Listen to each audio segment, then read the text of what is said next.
With UPSC syllabus में आप सभी का स्वागत है।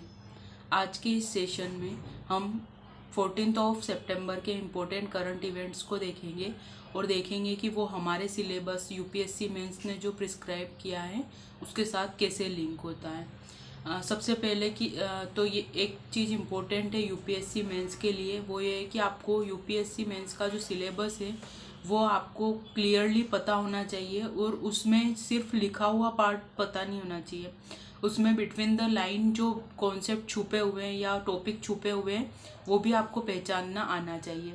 आप जब इस सेशन के साथ कंटिन्यू इसको देखेंगे और इसके साथ में बने रहेंगे तो आपको वो जो बिटवीन द लाइन वाले टॉपिक है वो समझ में आने लगेंगे। और न्यूज़पेपर से आप जो बेकार की न्यूज़ भी पढ़ लेते हैं जो हमारे मेनली एग्ज़ाम के पर्सपेक्टिव से इम्पोर्टेंट नहीं होती है, उसको भी जो आप पढ़ लेते हैं और उसका एक नोट बना लेते हैं और आपका जो साल भर का जो करंट का नोट होता है वो बहुत बड़ा हो जाता है। आप देखेंगे कि आप रिलेवेंट टॉपिक तक ही रिलेवेंट टॉपिक तक अपनी पहुंच बना रहे हैं। तो इन सब चीज़ों ये चीज़ें जो है ये एकदम आपके प्रैक्टिस में नहीं आएगी।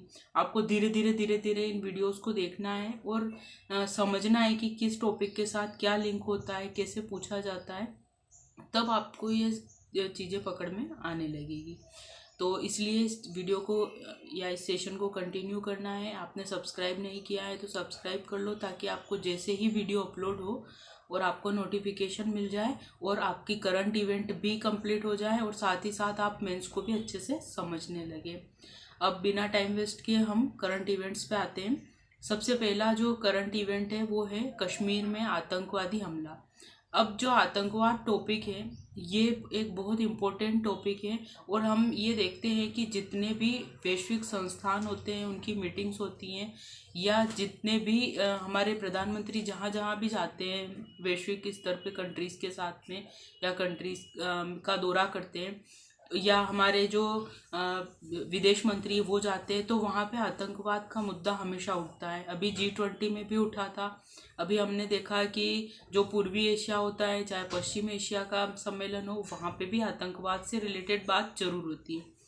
और आतंकवाद एक ऐसा कॉन्सेप्ट है ना, ये किसी एक पर्टिकुलर देश से रिलेटेड नहीं है। ये जो समस्या है ये पूरी वर्ल्ड वाइड है और इसकी जो चुनौती सबसे बड़ी यही है कि ये वर्ल्ड वाइड है। क्योंकि अगर एक कंट्री की चुनौती होती है जैसे कि हम देखते हैं नक्सलवाद, तो उस कंट्री को पता है कि यहाँ से ये चीज़ हो रही है, फंडिंग यहाँ से हो रही है, इनका ये एरिया है, यहाँ कैसे क्या किया जा सकता है। लेकिन इंटरनेशनली जब चीज़ें होती हैं तो थोड़ी मुश्किल होती है। तो ये जो हमला हुआ है ये अभी कश्मीर का में सबसे बड़ा हमला है 3 साल के अंदर जो हमले हुए उसमें।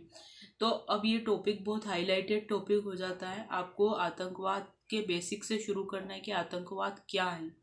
सबसे पहले ये जानना बहुत ज़रूरी है कि आतंकवाद क्या है, क्योंकि बहुत सारे लोग अलगाववाद और आतंकवाद इनमें अंतर नहीं कर पाते। बहुत सारे कॉन्सेप्ट हैं जो जिनमें बारीक सा डिफरेंस है लेकिन अंतर नहीं हो पाता है। तो सबसे पहले बेसिक ये क्लियर करना है कि आतंकवाद है क्या, फिर इसके कारण क्या है, क्यों ये इतना फैल रहा है, फिर इसको रोकने के क्या उपाय हैं, ये क्या चुनौतियाँ उत्पन्न करता है, भारत के पर्सपेक्टिव में क्या क्या हमारे लिए ही करना है सारा, हमको कारण क्या बन रहे हैं, चुनौतियाँ क्या हैं, सीमावर्ती एरिया में हमारा क्या रीज़न रहता है जिसकी वजह से कि हम आतंकवाद झेलते हैं, क्या चैलेंजेस हैं, क्या हम कर रहे हैं उसके लिए इंटरनेशनली और नेशनली।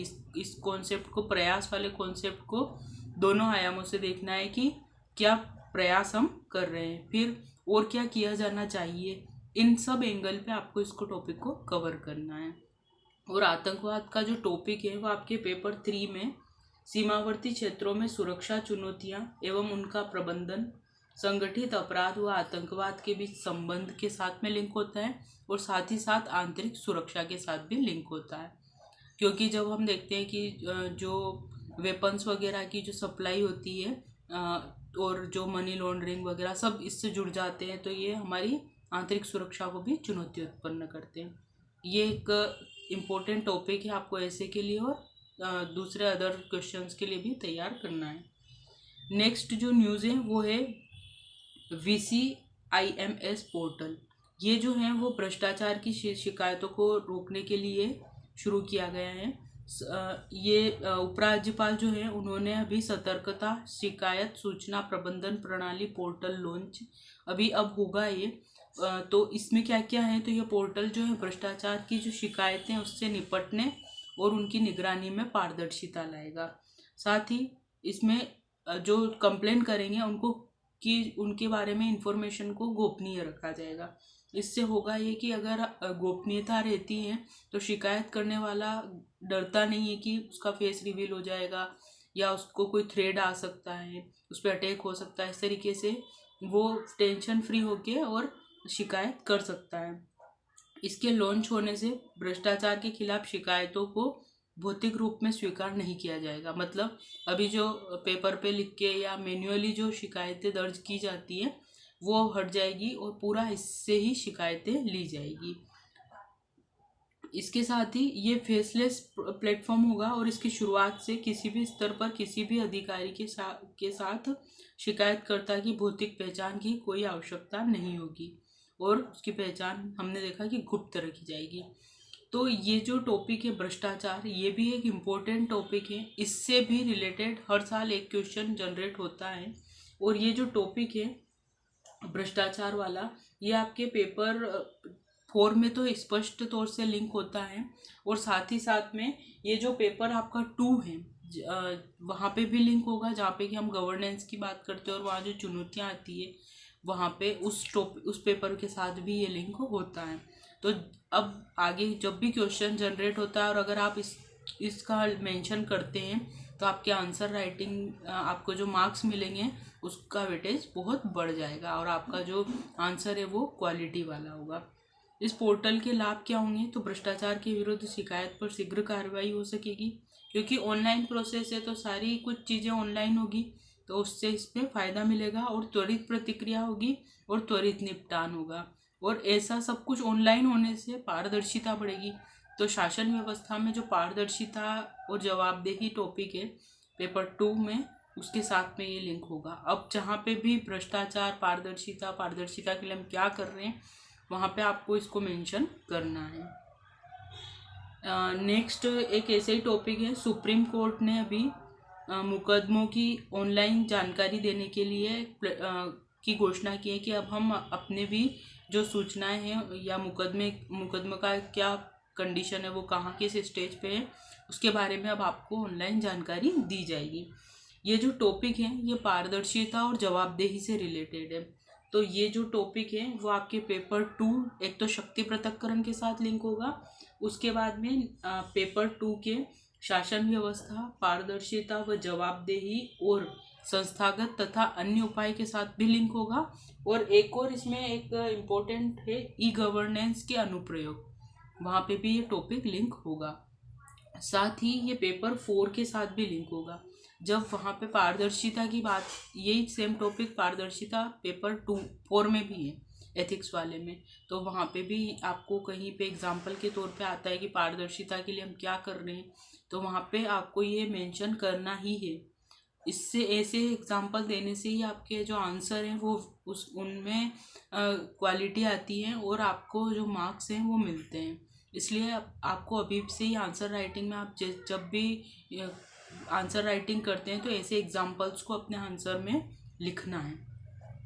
सुप्रीम कोर्ट ने पारदर्शिता की ओर कदम बढ़ाते हुए लंबित मुकदमों और निस्तारित किए गए मुकदमों का real time data national judicial data grid पर उपलब्ध कराने के बारे में बताया है। अभी तक जो होता था ऐसा प्रोसेस वो उच्च न्यायालय और जिला अदालतों के लिए ही होता था, जहाँ पे कि लंबित केसों के बारे में बताया जाता था इन्फॉर्मेशन। अब सुप्रीम कोर्ट भी इसमें अपनी इन्फॉर्मेशन देगा।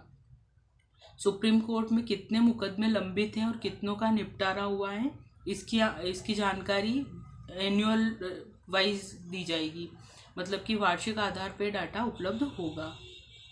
यह डाटा अपलोड करने से न्यायपालिका में पारदर्शिता और जवाबदेहिता बढ़ेगी। तो एक एग्जाम्पल के तौर पे थी न्यूज़ जिसका कि आप यूज़ अपने पारदर्शिता वाले टॉपिक के साथ कर सकते हो। एक एडिटोरियल आया था ऊर्जा सुरक्षा और जैव ईंधन, ये दैनिक जागरण या जनसत्ता का एक इम्पोर्टेंट आर्टिकल है। एडिटोरियल है, उसमें आप पढ़ना, इससे आपको कुछ इन्फॉर्मेशन और डाटा मिलेगा। वो जो भी इम्पोर्टेंट डेटा आपको लगता है आप अपने लिए नोट कर लेना। नेक्स्ट न्यूज़ जो है वो दोषी नेताओं के चुनाव लड़ने पर आजीवन प्रतिबंध लगाने के लिए अभी एक सिफारिश की गई है ऐसी सुप्रीम कोर्ट में। देखते हैं अब उसके बारे में क्या होता है। लेकिन चुनाव सुधार और चुनाव और अपराध, ये जो दोनों टॉपिक हैं ये बहुत इमर्जिंग टॉपिक रहे हैं और हमेशा इनसे एक क्वेश्चन पूछा जाता है।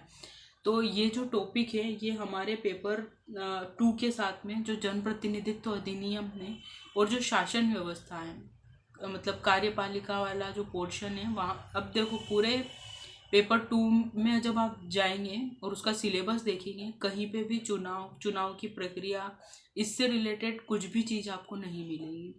यही है बिटवीन द लाइन कि आपको बिटवीन द लाइन में क्या टॉपिक हाईलाइटेड होते। यहाँ पे पेपर 2 में जनप्रतिनिधित्व अधिनियम सिलेबस में मेंशन है, उसी से ये लिंक होगा और चुनाव सुधार से लिंक होगा। और चुनाव सुधार से की जब भी मुद्दे उठे हैं उससे क्वेश्चन आते हैं, तो आपको इस टॉपिक के बारे में भी पता होना चाहिए। क्या थी न्यूज़, सुप्रीम कोर्ट द्वारा नियुक्त न्यायमित्र थे विजय हंसरिया। इन्होंने अपनी रिपोर्ट दी है कि अगर कोई नेता दोषी पाया जाता है तो उसके चुनाव लड़ने पर आजीवन प्रतिबंध लगना चाहिए। इनकी एक सिफारिश है। आप इस सिफारिश को जब पूछा जाता है कि आपकी क्या राय है या क्या किया जाना चाहिए, वहाँ पे इसको मेंशन कर सकते हो। अभी की जो कंडीशन है उसमें क्या है कि अगर कोई मान लो पाया जाता है नेता दोषी, तो उसको 2 साल से ज़्यादा की सज़ा पाने वाले, मान लो कि कोई दोषी पाया गया और उसको 2 साल की सज़ा हुई, तो उसको अभी प्रतिबंधित जो किया जाता है वो 6 साल के लिए किया जाता है। लेकिन इनने सिफारिश की है कि इस 6 साल को बढ़ाकर आजीवन किया जाए। और ये जो मेंशन है कि कहाँ पे जो 6 साल वाली प्रोसेस है वो है लोक प्रतिनिधित्व अधिनियम 1951 के अनुच्छेद 8 में। ठीक है, वही जनप्रतिनिधित्व अधिनियम जिसकी हम बात कर रहे हैं। और जनप्रतिनिधित्व अधिनियम डायरेक्टली हमारे सिलेबस में मेंशन है, इसलिए ये जो सिफारिश है वो इम्पोर्टेंट है कि जब भी इससे रिलेटेड क्वेश्चन आएगा जनप्रतिनिधित्व अधिनियम से, तो हम इसको वहाँ पे एज ए एग्जाम्पल मेंशन कर सकें। फिर यहाँ पे एक आर्टिकल है दैनिक भास्कर का, G20 की बड़ी कामयाबी के 5 सबसे प्रमुख कारण। ये मैंने आपको यहाँ पे मेंशन कर दिया है, आप इनको पढ़ना। G20 के बारे में बताया गया है यहाँ पे। ये इम्पोर्टेंट आर्टिकल लगा मेरे को आयाम को समझने के लिए कि कैसे इंटरनेशनली पर्सपेक्टिव बढ़ रहे हैं।